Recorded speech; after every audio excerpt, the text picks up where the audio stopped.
plánovej privatizácii.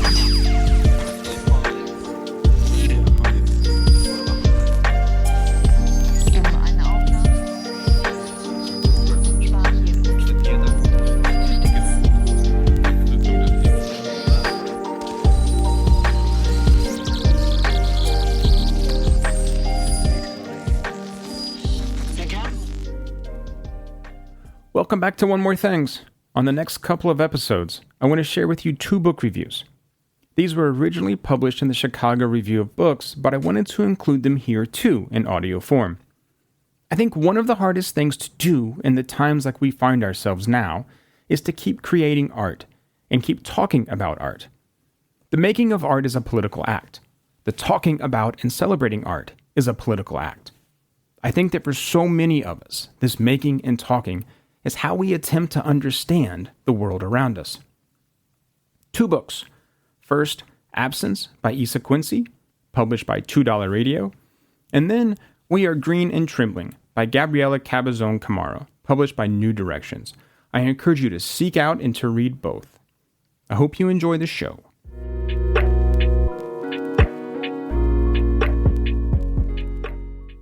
The Portuguese word saudade is defined as a vague and constant desire for something that does not and probably cannot exist, for something other than the present, a turning towards the past or towards the future.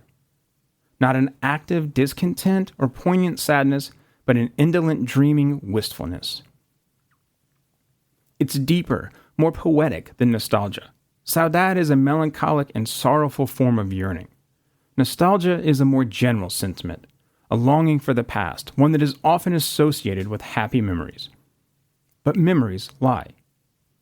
Nostalgia belies the reality of the past memory. It idealizes the past and engages in selective remembering of positive aspects while ignoring negative experiences.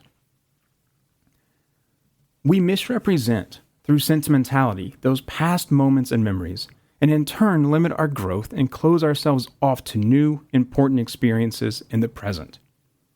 While defined by sadness, within saudade there lies a glimmer of hope in reunion, return, even revitalization.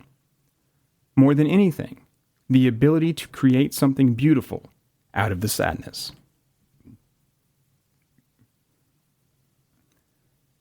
This idea of saudade is a determining characteristic in Issa Quincy's debut novel, Absence, a book defined, like its title, by what isn't there.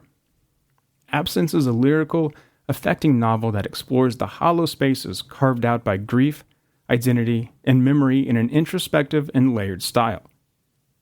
In a narrative that shifts fluidly between time frames and states of mind, Quincy constructs a haunting portrait of a life defined as much by what is missing as by what remains. The novel is as much an elegy as it is a meditation on how people carry their losses. Not just the loss of loved ones, but the loss of self, of belonging, and of meaning in the aftermath of events and trauma, big and small.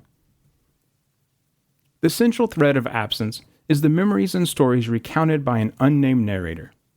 As a child, his mother would read to him a poem that stuck with him and would resurface during his life in strange and unexpected contexts. Through phenomenological everyday objects, sometimes phantoms, our narrator encounters myriad and varied characters. A beloved schoolteacher whose secret is revealed only after his death.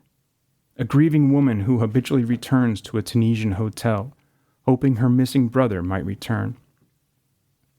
The rebellious son of an Indian tycoon who finds solace in letters from an estranged aunt, running counter to his own family's expectations. And additional characters like a child in rural Britain, an aging doctor in Cyprus, and a figure wandering through the jungles of Thailand.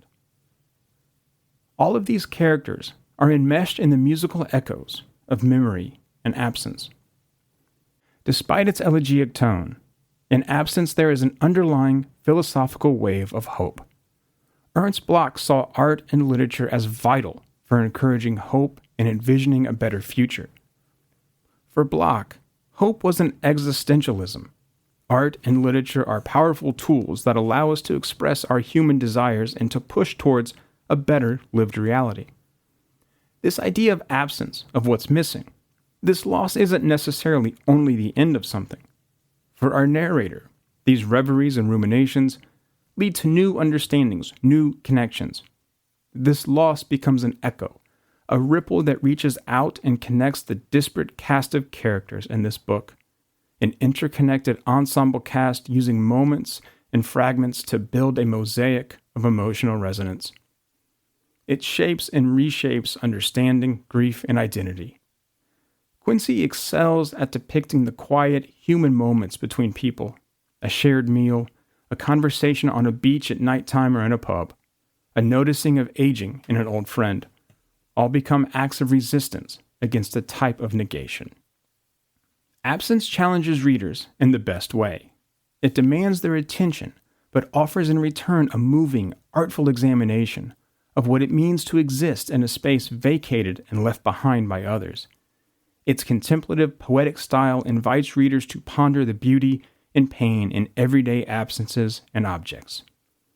Through a poem, letters, a photograph, and especially stories told and retold, the characters in absence are able to recall and relive bits of the past long lost to time. Not in a way that sinks into sentimentality, but one which points to the future and leaves space for things that are not yet. That's it for today. Keep reading, friends. Keep making, keep talking, and until next time, take care of yourselves.